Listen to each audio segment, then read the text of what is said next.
estos programas que vayan destinados a fortalecer las capacidades y el desarrollo de las niñas. Por ejemplo, en el tema de educación, quiero comentarte que más o menos 45 de cada 100 niñas únicamente pueden asistir a la educación preescolar, y entonces hay 55 que quedan fuera, que hay que trabajar fuertemente para que estas chiquitas logren entrar a una edad apropiada a la educación preescolar. O por ejemplo, que 42 de cada 100 niñas, casi adolescentes mujeres,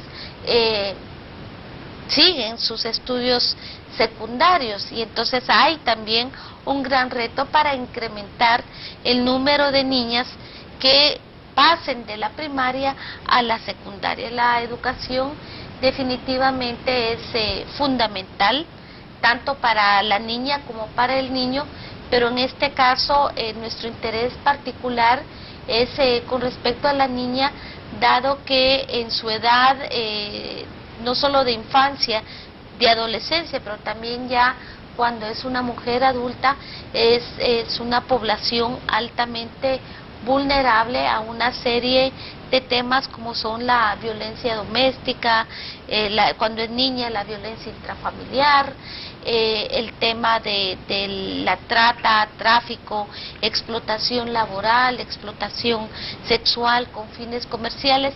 Entonces, el tener una base sólida educativa le da las herramientas, o por lo menos le da herramientas, tal vez no las únicas, pero muchas herramientas para que estos riesgos y vulnerabilidades que va enfrentando a lo largo de su vida puedan ir siendo confrontadas adecuadamente y esperamos que sí superadas. ¿Cuáles son estos elementos? Ya nos mencionaba un poco Cristian Munduate en este punto, el porqué de la vulnerabilidad de este sector y que se considera precisamente a nivel global, no solamente en países puntuales. ¿Cuáles son esos elementos de vulnerabilidad que nos puede profundizar, quizás en este caso Hugo González, que también está con nosotros en esta noche? ¿Por qué se puede considerar que este sector de las niñas es altamente vulnerable a nivel internacional y es necesario que los países y que el concierto de las naciones precisamente puedan enfocar sus esfuerzos para mermar esta realidad? Tal vez para continuar con lo que decía Cristian, en el mundo en el 2010, ¿no? 67 millones de niñas menores de 18 años estuvieron adquiriendo un compromiso matrimonial, se unieron con parejas menores de 18 años, ¿no? Y según las proyecciones, si las cosas siguen como tal, para el año 2020 se esperaría que cada año 14 millones más de niñas para esas mismas edades estuvieran asumiendo o siguiendo el mismo camino. Esto en el marco de lo que es la convención o la convención, ¿no?, de derechos del niño, y también la Convención por la Eliminación de todas las formas de violencia, inclusive dentro de la misma Declaración Universal de Derechos Humanos, está consignado como una violación al derecho de la niña, por cuanto no tiene la capacidad emocional y biológica como tal, ¿no?, mucho menos la capacidad de insertarse, de haber desarrollado sus potenciales para poder asumir semejante compromiso, ¿no? En ese sentido, las implicaciones, como bien decía Cristian, tiene que ver con cómo una niña que adquiere un embarazo a temprana edad, y por supuesto, además de las implicaciones biológicas que tiene, por ejemplo, una niña menor de 18 años que se embaraza tiene el riesgo de morir hasta 5 veces más que una mayor de 20 años, ¿no?, o entre 20 y 30 años. Y por supuesto que el recién nacido de esa menor de 18 años también, antes de cumplir el primer año de vida, el 60% de ellos pueden morir, ¿no? más allá de esas implicaciones biológicas como tal, la niña que abandona producto de esta situación, el sistema escolar se convierte o viene a ser parte del ejército lamentable de personas que no pueden desarrollar su potencial y que por lo tanto no pueden insertarse en lo que es la vida productiva de un país de la manera que deberían de hacerlo al momento de completar su ciclo educativo, de adquirir conocimientos que le permitan precisamente desarrollarse. Lo que sucede es que simplemente abandonan y son personas que lamentablemente pues se insertan en su empleo o simplemente no desarrollan esa capacidad, ¿no? Entonces el llamado a esta situación precisamente es para ver cómo la sociedad, los gobiernos, los medios de comunicación, la empresa privada logran de alguna manera conjugar esfuerzos para evitar esta situación, ¿no? Para ponerlo tal vez un poco más práctico, en el caso de Honduras, ¿no? 2 de cada 5 mujeres que en el 2006 tenían entre 20 y 24 años habían asumido este compromiso de adquirir el matrimonio a la edad menos de 18 años, ¿no? Y cuando nosotros comenzamos a ver qué mujeres son esas, ¿no? Vemos que es la mujer que habita en el área rural, que es la mujer pobre y que es la que tiene menor educación. Por ejemplo, este grupo de mujeres, el 63% de ellas no tenían educación contra un 19% de las que sí tenían educación y habían completado su secundaria. Entonces, además de la vulnerabilidad o la inequidad que tú bien mencionabas al inicio, sobre la inequidad de género y la inequidad etaria, se suman estas otras condicionantes que lo que hacen es profundizar la pobreza. En este caso, ¿qué nos puede compartir Daniel Molina en base a la experiencia que han tenido ustedes precisamente en impulsar o en la necesidad que existe de tener políticas concretas para poder apoyar a este sector que se considera como uno de los más discriminados, en este caso, en base a lo que nos han comentado nuestros invitados, y que es necesario y urgente quizás que se desarrollen acciones para poder mermar esta realidad?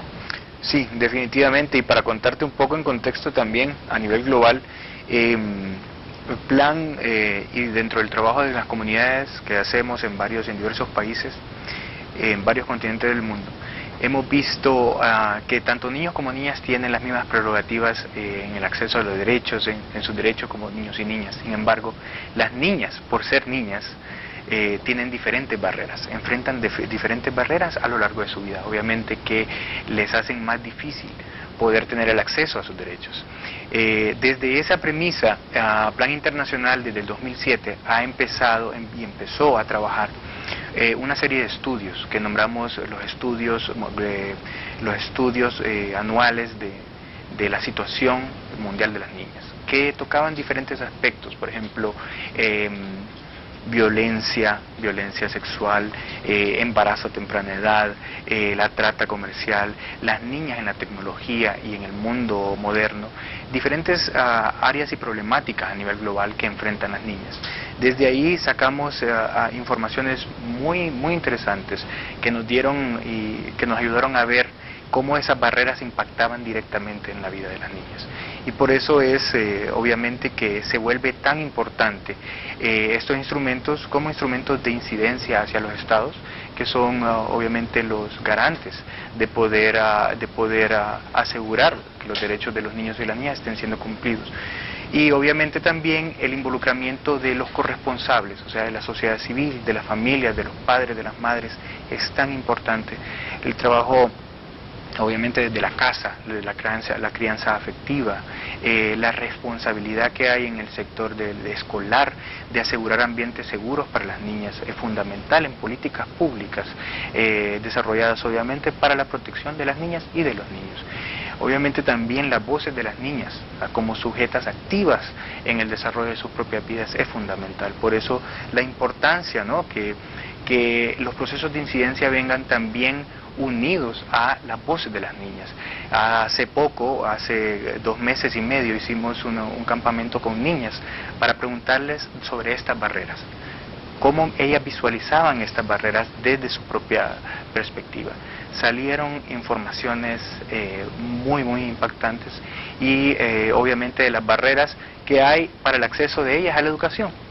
¿Qué es lo que por qué los padres no están mandando a las niñas a la escuela?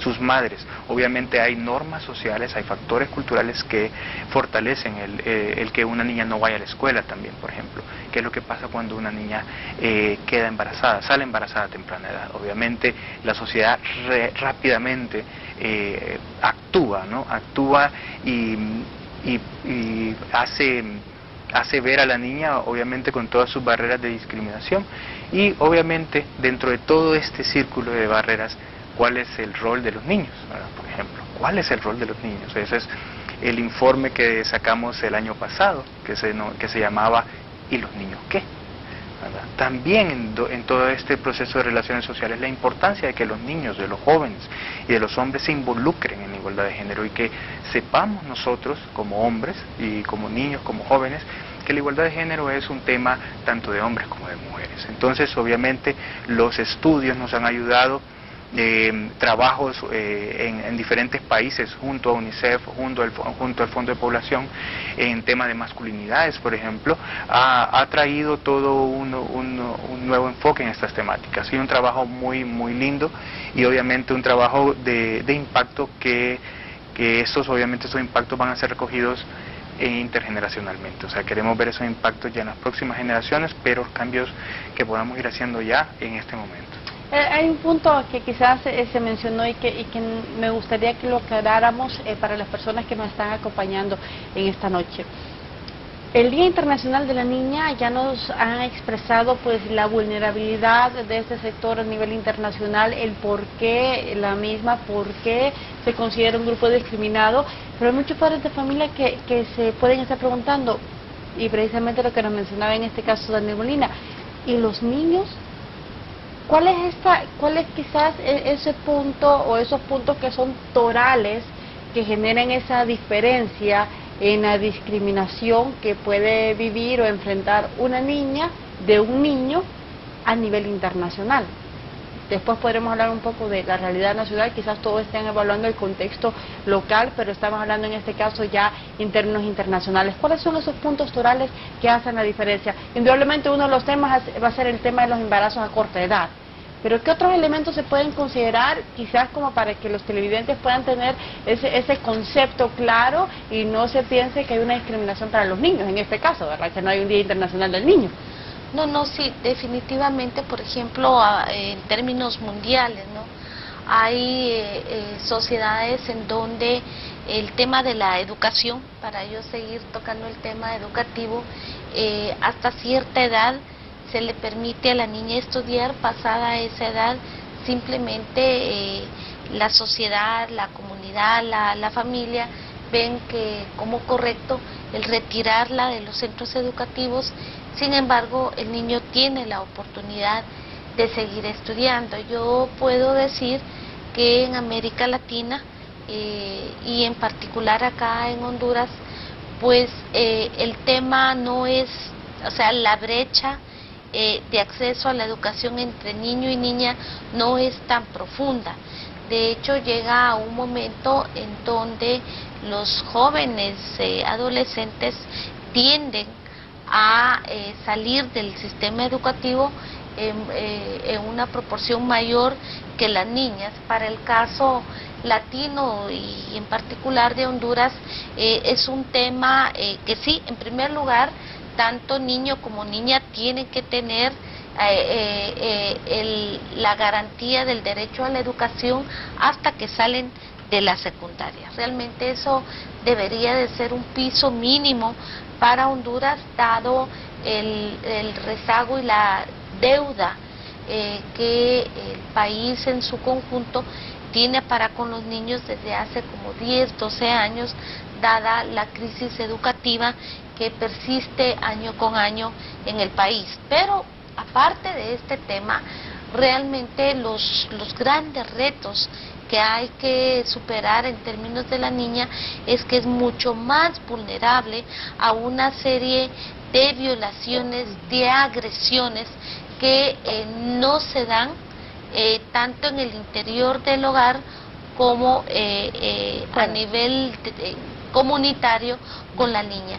La niña es mucho más, otra vez, susceptible y está mucho más expuesta, por ejemplo, a lo que ya te comenté, temas de explotación sexual con fines comerciales, el tema del trabajo doméstico, que en algunos casos llega a ser casi esclavizante, o sea, se le tiene cautiva a la niña en algunos casos, y por ejemplo cuando la niña o la adolescente cae en manos de las redes de tráfico o de trata de personas, es mucho más fácil capturar a una niña que definitivamente a un niño, aunque también están muy expuestos los chicos varones mucho más hoy en día a que sean abusados y que sean maltratados. El otro tema, como te digo, es este asunto de la violencia doméstica, de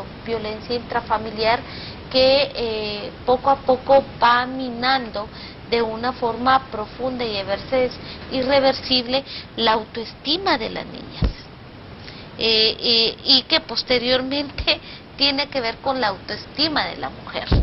Y muchas veces son mujeres que justamente por lo vivido en su infancia, en su adolescencia, no están debidamente fortalecidas para enfrentar una vida en donde a veces son jefas de hogar, en donde no son jefas de hogar, pero siguen siendo maltratadas, replican también estos cuadros de violencia contra los niños y se vuelve un tema de un círculo vicioso y perverso, en donde se replica de madre a hija, de padre a hija, estos patrones no adecuados, ¿no?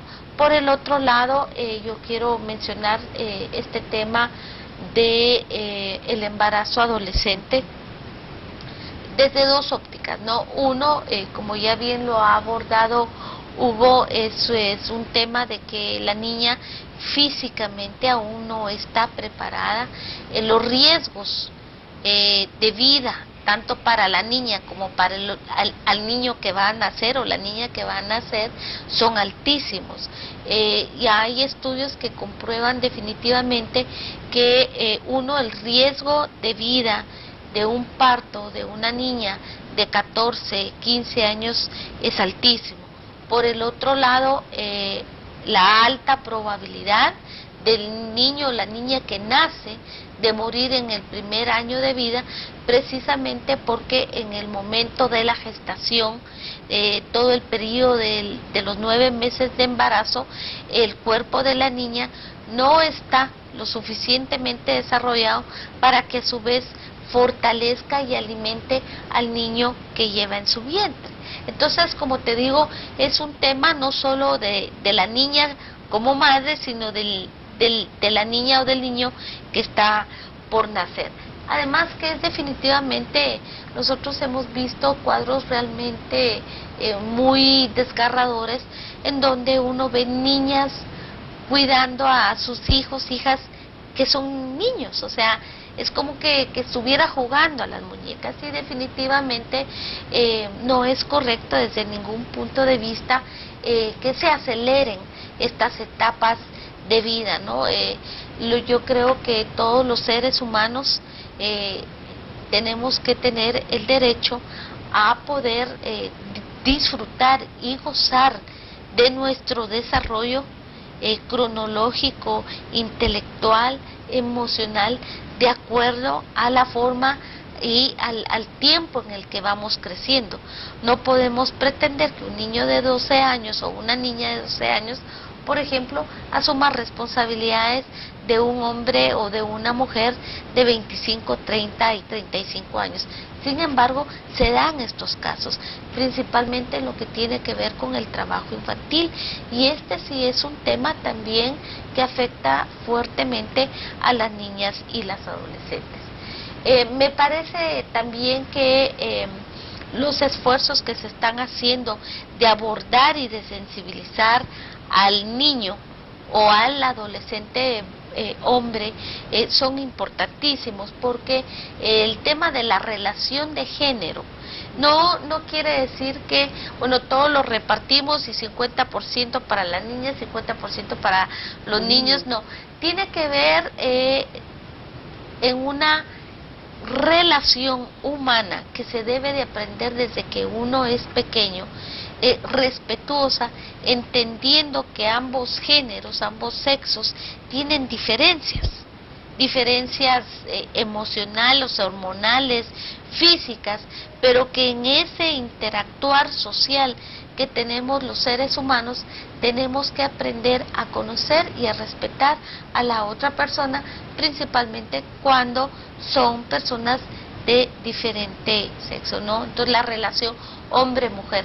Lo otro es lo que cotidianamente vivimos las mujeres, profesionales, no profesionales, pero que nos insertamos a la vida económicamente, cuando somos personas económicamente activas, ¿no?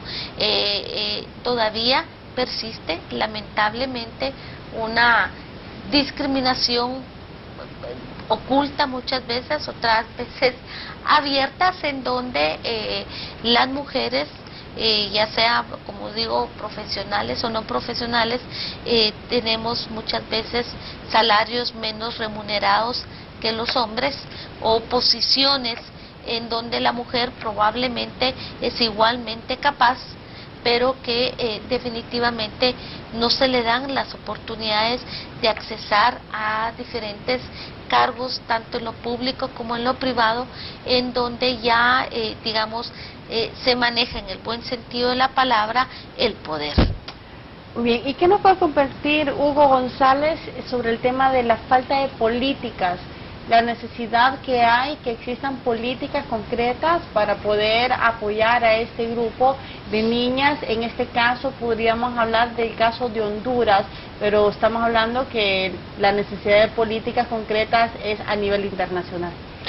Bueno, tal vez para referirme a ese tema en particular, el tema de educación y políticas en educación y programas de educación es, diría, uno de los principales, de las principales áreas donde se pueda abordar y como factor de protección, ¿no?, para las niñas. Se ha visto que en la medida que las niñas permanecen en las escuelas, por supuesto, se vuelve no solo un elemento que posibilita de que estas niñas, inclusive niñas que posiblemente vienen de hogares pobres, puedan desarrollar sus potenciales y entonces romper el círculo de la pobreza donde estuvieron circunscritas desde su infancia, ¿no? En la medida de que esa situación no se da,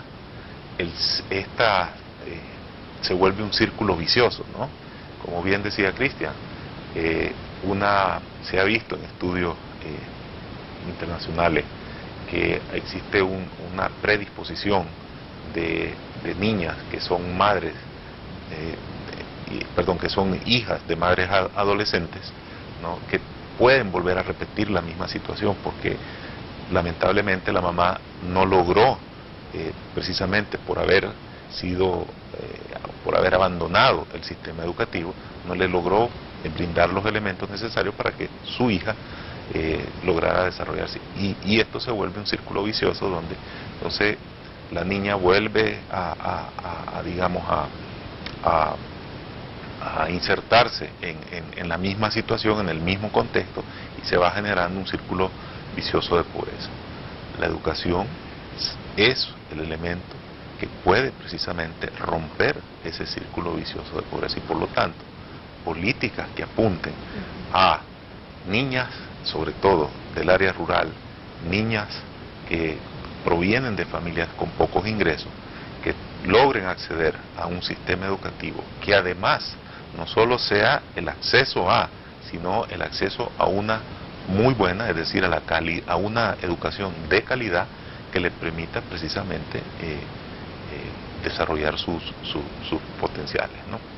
Entonces, en ese sentido, la inversión pública, que esté en alguna medida planificada de acuerdo a las mismas dinámicas demográficas que va teniendo un país, se vea en una proyección futura, es decir, cómo las futuras generaciones pueden ir accediendo a este sistema y cómo el país va a generar la riqueza suficiente para brindar un derecho que lo tienen consignado como individuos y que está inclusive patentado en las mismas constituciones de los países para que estos niños puedan desarrollarse e insertarse en la vida económica y política de los países, ¿no? En este caso, ¿cuáles fueron las actividades, Daniel, que se desarrollaron este día, el porqué de las mismas y, por supuesto, cuál es la expectativa que tienen ustedes como Plan Internacional? Bueno, las actividades que se llevaron a cabo hoy día fueron varias, fueron diversas a nivel nacional. Aquí en Tegucigalpa tuvimos un foro en donde se presentaron diferentes temas, obviamente que impactan en la vida de las niñas, en violencia, en embarazo en adolescentes, en el acceso a educación. También en la Plaza La Merced, diferentes expresiones artísticas, teatros, zancos, elementos artísticos que son definitivamente un modelo de transformación, ¿no? O sea, con el arte consideramos obviamente que llegamos a muchas personas con informaciones y con datos y con generación de sensibilidad, ¿no? Con esas expresiones artísticas que involucraron obviamente a las niñas, ¿no? Y también a niños. A nivel nacional también se llevaron a cabo varios foros públicos que involucraron a compañeras de importancia, obviamente, de embajadoras y promotoras de estos temas a nivel nacional, en Copán, en Intibucá, en Santa Bárbara, en Choluteca, en Comayagua y en La Paz. Tuvimos esa diversidad de acciones, obviamente, que involucraban tanto a gobiernos locales, a operadores de justicia, ¿verdad?, para poder tomar en conciencia e iniciar un proceso de sensibilización, pero además de involucramiento activo. Eso es lo importante, ¿no? Involucramiento de tanto el Estado como garante de derechos, la corresponsabilidad obviamente de la sociedad civil, de los padres, de las madres y obviamente la participación activa de las niñas y de los niños. Así que fueron diversas las actividades. ¿Y cuál es la expectativa que tienen ustedes precisamente a la situación en Honduras? De las niñas, ya nos han comentado los datos, las estadísticas, las reacciones, las necesidades, pero ¿cómo podemos nosotros hacer para mejorar? Ya nos mencionaba Hugo González que una de las claves es la educación, precisamente en nuestro país, pero ¿qué otros elementos podemos incluir para crear esa conciencia en la población hondureña, en la sociedad de nuestro país, que conozcamos la importancia y la urgencia de poder atender? Bueno, para este tema consideramos que la campaña que estamos, que este día, ¿no?, obviamente lanzamos, tendrá una duración de 5 años. Entonces, dentro de esta campaña sí queremos fortalecer todos estos elementos de sensibilización y comunicación, también de incidencia y abogacía en políticas públicas, en educación, específicamente en salud sexual, en derechos sexuales y reproductivos, en capacidades de involucramiento económico, también de activos económicos, de activos personales de las niñas.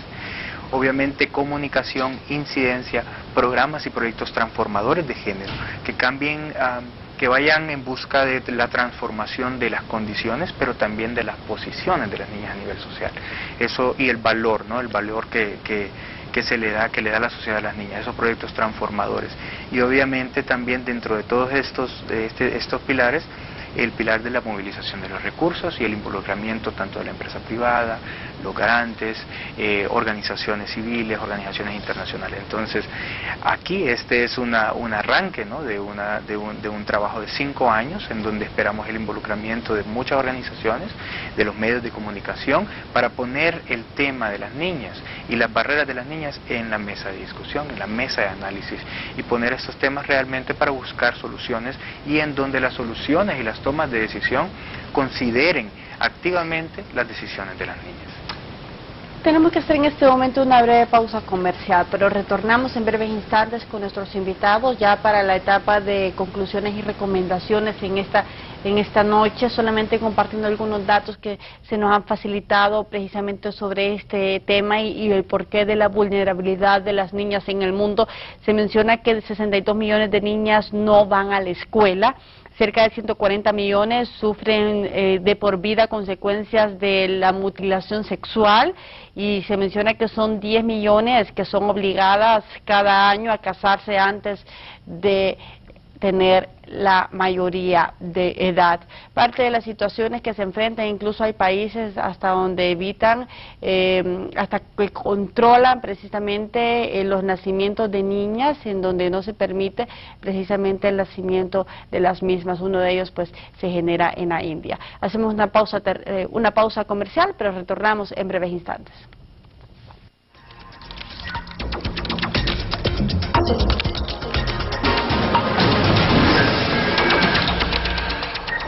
Marcela Flores cuida su imagen personal en Sebastián. Salon Professional Fashion Hairdresser, responsable de mantener y realizar sus cambios de look. Los invitamos a nuestras nuevas instalaciones en Colonia Miramontes, Quinta Calle, Tercera Avenida, Casa 1475, teléfono 2239-3612. Yo creo en Gualdina. Yo también creo en Gualdina. Yo también creo en Gualdina. Nosotros también creemos en Gualdina. Yo también creo en Gualdina. Yo también creo en Gualdina. Gualdina Paz es tu diputada amiga, quien te representa en el Congreso Nacional. Una política diferente, honesta, accesible, siempre dispuesta a ayudar a quien lo necesite. En Gualdina sí podemos confiar. Confía en mí, no te arrepentirás. ¿Qué tienen en común un reggaetonero, un arlequín y vaselina? Vente, por favor, quiero tener.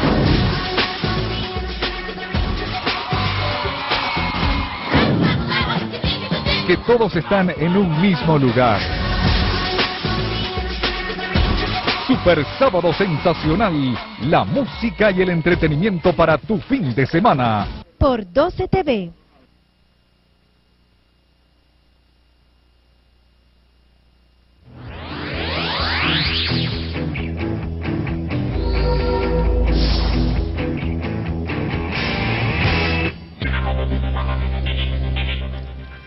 ¡Tenemos diputado! ¡Tenemos diputado! ¡Tenemos diputados! ¡Tenemos diputado! ¡Tenemos diputados! ¡Tenemos diputado! ¡Tenemos diputados! ¡Tenemos diputados! Tenemos diputado, Toño Rivera, el de los Chocollos, casilla 140. ¡Tenemos diputado! Solucionar problemas no es complicado para la doctora Nancy Álvarez. No, dejó a mi mamá con 3 meses de embarazo mío. Entonces tú le estás cobrando a todos los hombres lo que tu papá te hizo aquí. Porque ella es lo que es en donde quiera que esté. Lo primero que necesita una mujer es un amante de mano lenta. ¿Quién tiene la razón? El pobre infeliz que cayó en la garra de ella. De lunes a viernes a las 3 de la tarde por Canal 30, TV Universal. La capital no espera, por eso quiero ser su alcalde. La ciudad merece estar mejor, quiero cambiar la capital. Continuaré recorriendo cada uno de los barrios, colonias y aldeas de la ciudad, viendo a la gente a los ojos, empeñando mi palabra, comprometiéndome con usted y con todos los capitalinos. Usted ya me conoce, sabe cómo soy, pero lo más importante, sé cumplir. Jorge Zelaya, alcalde. Juan Orlando, presidente. Comisario Rex. Comisario, lo atrapé. Sí, ¿eh? Deberías decir que Rex lo capturó.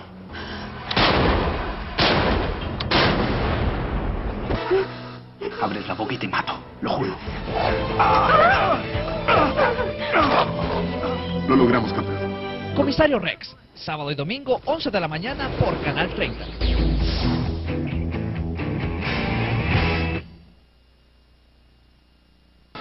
madrugada, 4 hondureños fueron nuevamente víctimas del crimen organizado.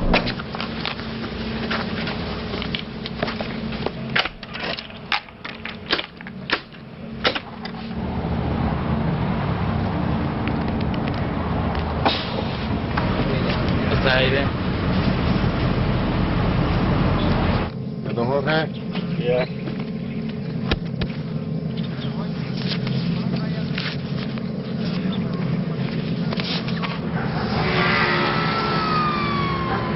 Viene, viene. Adelante.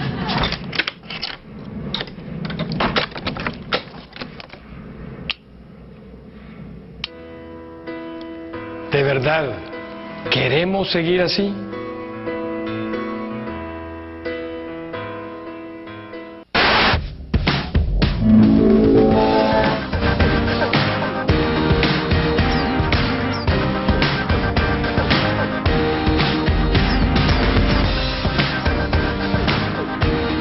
Pensando en el inicio y el final, creamos Dolofin. Dolofin alivia el dolor de cuerpo, dolor de cabeza, fiebre, artritis. Dolofin al dolor le pone fin. Con Dolofin le pones fin hasta los malestares de la fiestecita de anoche.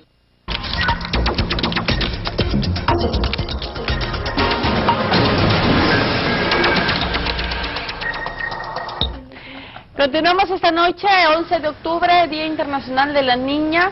Hemos estado compartiendo con 3 distinguidos invitados que nos han estado exponiendo la realidad que enfrenta este segmento de la población a nivel mundial, el porqué de la vulnerabilidad, el porqué de la discriminación, cuáles son los principales problemas y cuáles son las posibles opciones que se tiene por parte del Concierto de las Naciones para mejorar la realidad de las mismas. Estamos ya en la recta final de la hora de la verdad, consideraciones finales por parte de cada uno de nuestros invitados. Iniciaremos en este caso con Cristian, que nos pueda compartir cuáles son las de ella.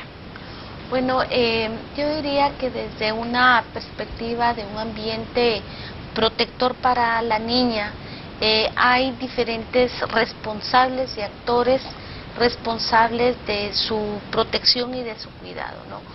Uno definitivamente es el Estado, y cuando yo hablo del Estado, hablo de los 3 órganos de poder del Estado, del Ejecutivo, Legislativo y el organismo judicial, que cada uno tiene un rol importantísimo para la garantía de la integridad y del desarrollo de las niñas.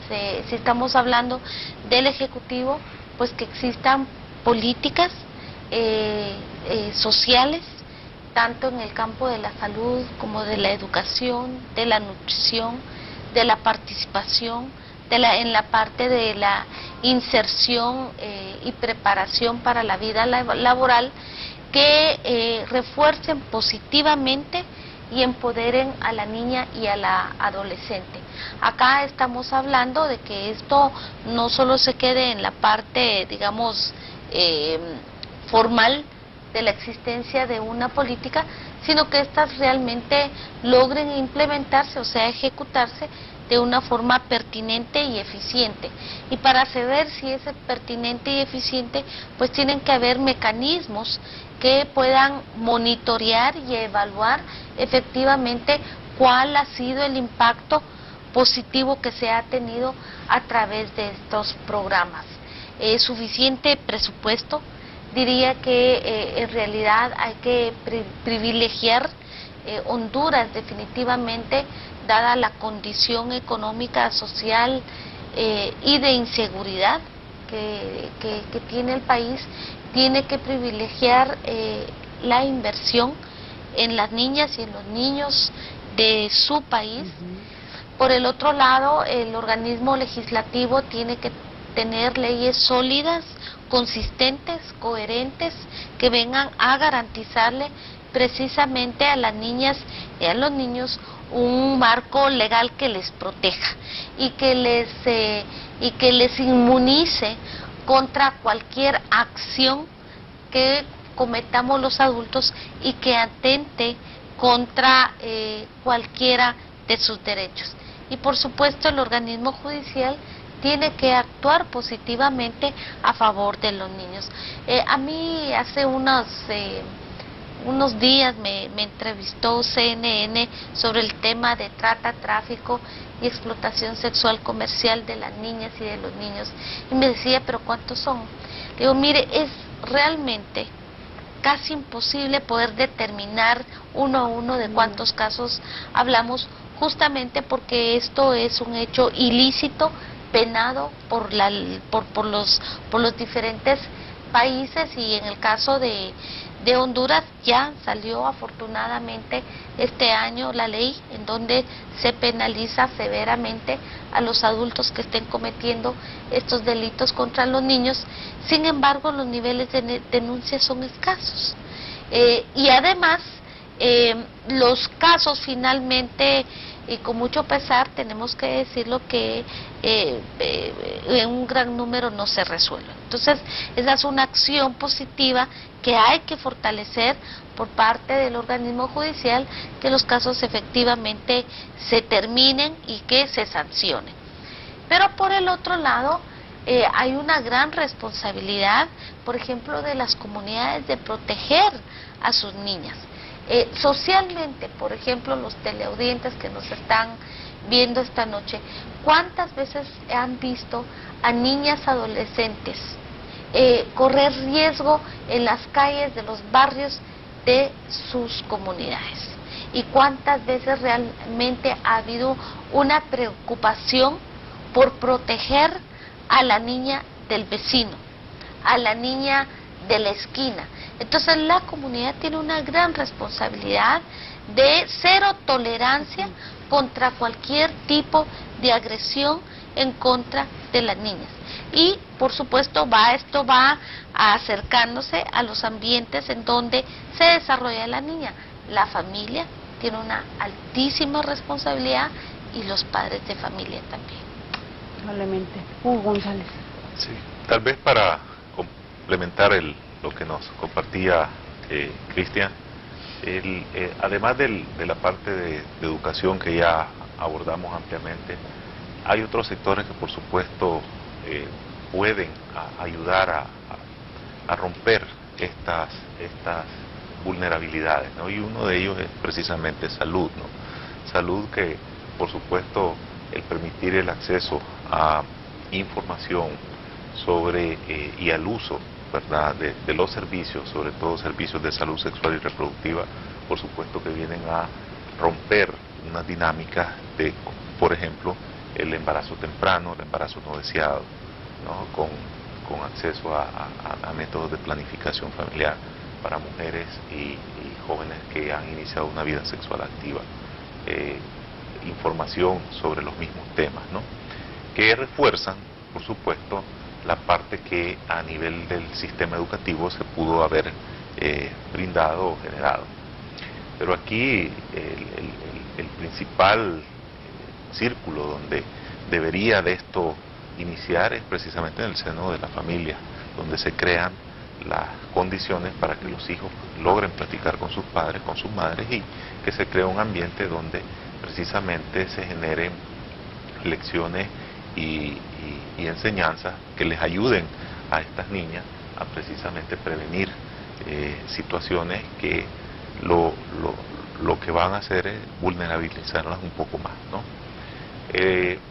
Programas que ayuden en este momento a, por ejemplo, las transferencias condicionadas a los hogares pobres, que lograsen incorporar en estos programas aspectos o indicadores que precisamente ayuden a proteger a esta población, a niñas que se mantengan en el sistema educativo, niñas que accedan a servicios de salud, niñas que puedan desarrollarse de buena forma y que permitan precisamente que se incorporen a la vida económica del país, pues entonces en esa medida pueden ser complementarias a cualquier otro aspecto, como bien decía, al marco legal que pueda existir en un país.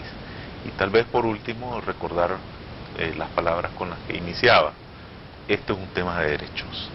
O sea, las niñas tienen derecho a ser niñas, a desarrollarse, a no ser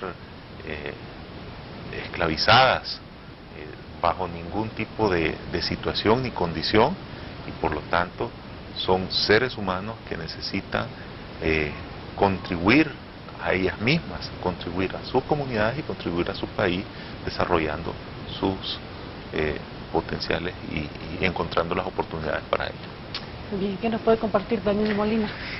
Definitivamente la inversión en las niñas es fundamental para poder desarrollar programas y proyectos transformadores de género, realmente que ayuden a transformar esas normas sociales que han sido discriminatorias y lesivas, tanto para los niños como para las niñas. Programas y políticas públicas también encaminadas a fortalecer la participación de las niñas para que se vuelvan en ciudadanas activas. Es fundamental. La participación de ellas en espacios públicos también, fundamental. Y obviamente el involucramiento de los niños, de los jóvenes y de los hombres en ver que la igualdad de género no es un asunto solamente de mujeres. La igualdad de género habla sobre relaciones sociales mejores y más respetuosas, como decía Cristian. Y también para los televidentes, recordarnos que tenemos hermanas, tenemos nuestras madres, tenemos amigas, están las niñas del barrio, de nuestra colonia, verlas a ellas obviamente con respeto, con ojos de protección también, y ver de qué manera sus vidas realmente pueden llegar a desarrollarse con su pleno potencial y dignidad, como todas las personas. Gracias. Daniel Molina, que en este caso es especialista en prevención de violencia del Plan de Honduras, Cristian Munduate, quien es representante del Fondo de las Naciones Unidas para la Infancia, UNICEF, y Hugo González, quien es representante del Fondo de Población de las Naciones Unidas en Honduras, UNFPA, a quienes les agradezco que hayan hecho tiempo en su agenda. Sabemos que no es fácil entre tanta actividad que se desarrolla en estos días y venir y compartir precisamente con los televidentes, y más a esta hora que también se le suma el esfuerzo y sacrificio, pero gracias por hacer el mismo, para poder transmitir, para ayudarnos a nosotros como medios de comunicación también, de cumplir nuestro compromiso, de informar a la población, de orientar a la población, de crear conciencia, lejos de los temas políticos y económicos que quizás compartimos día a día y que son los que están pendientes precisamente por parte de los medios. Hay temas sociales que son importantes, que son temas silenciosos, pero que si no ponemos el adecuado respeto a los mismos, el adecuado compromiso y el enfoque, son bombas de tiempo que nos cobrarán facturas sumamente altas al pasar los años. Gracias nuevamente y gracias por su preferencia. Mañana siempre en punto de las 10. Con su permiso.